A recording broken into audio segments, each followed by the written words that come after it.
lest we forget.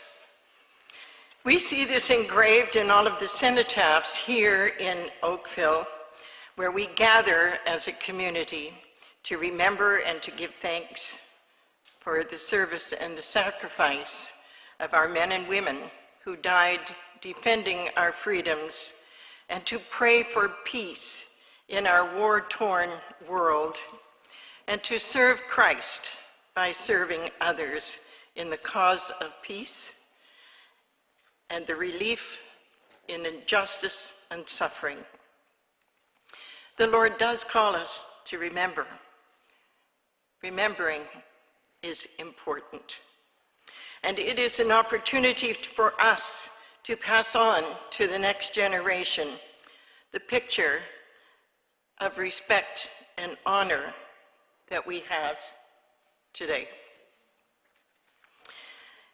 I have been blessed to hear some awesome stories of many veterans over the years, and we are so very thankful to have two of them participating in this service this morning. Our two wreath layers today are Cliff Chappell and Jim Barry. Able Seaman Cliff Chappell joined the Navy in 1942 and served to the end of the war. Cliff has written a wonderful biography and given a copy for our library. It is so well written, and he shares his fascinating life with love and appreciation and humor. Senior 3rd Marine Engineer Jim Barry remembers. He remembers well the bombs dropping over Britain as a boy. In 1955, he joined the Merchant Marines and served around the world till 1959. Both of these gentlemen served their country and have fascinating stories to tell. So I hope that you will find an opportunity to chat with them later, perhaps even at coffee, in order to hear some of those wonderful stories.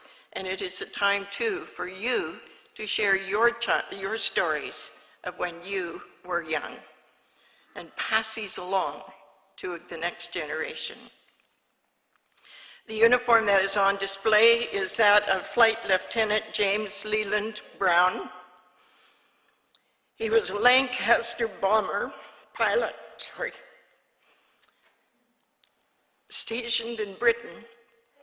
He and his crew flew and survived 30 sorties over Europe throughout the war. This is the great-grandfather of Pippa, who has joined us here this morning. Church, remember the importance of your stories as we honor and give thanks for those who served and stood on guard for us so many years ago, and for those who stand on guard for us today.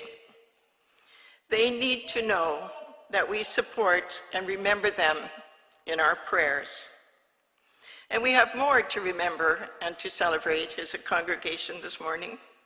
This past week, young Abigail celebrated her birthday on the 3rd, and Marjorie and John on the 4th.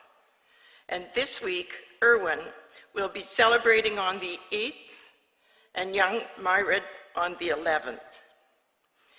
We pray for all of you that this coming year will be a year of special blessings and memories, grace and peace, my friends.